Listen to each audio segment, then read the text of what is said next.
আন্তর্জাতিক টেলিযোগাযোগ ইউনিয়ন ঘোষিত বিশ্ব টেলিযোগাযোগ ও তথ্য সংঘ দিবস আজ।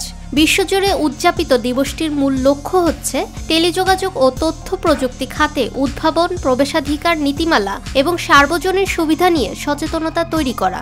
আধুনিক সমাজে প্রযুক্তির বিশাল ভূমিকা এবং ডিজিটাল রূপান্তরের সুযোগ সুবিধাকে সামনে রেখে এবারের প্রতিপাদ্য নির্ধারণ করা হয়েছে ডিজিটাল রূপান্তরে লিঙ্গ সমতা।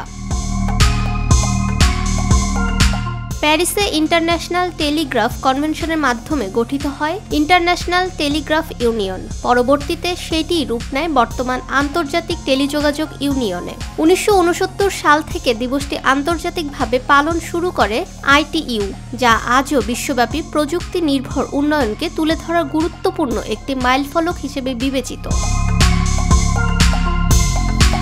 বিশেষজ্ঞদের মতে ইন্টারনেট, মোবাইল নেটওয়ার্ক, 5G, কৃত্রিম বুদ্ধিমত্তা, ব্লকচেইন এবং IoT প্রযুক্তি শুধু যোগাযোগ ব্যবস্থারই উন্নয়ন ঘটায়নি, বরং কৃষি, স্বাস্থ্যসেবা, শিক্ষা ও বাণিজ্যে অভূতপূর্ব পরিবর্তন এনেছে। ফলে এসব প্রযুক্তি শুধু জীবনযাত্রা সহজ করেনি, বরং বিশ্বের নানা বৈষম্য ও সীমাবদ্ধতা কাটিয়ে টেকসই উন্নয়নের লক্ষ্যমাত্রা অর্জনে সহায়ক হয়েছে।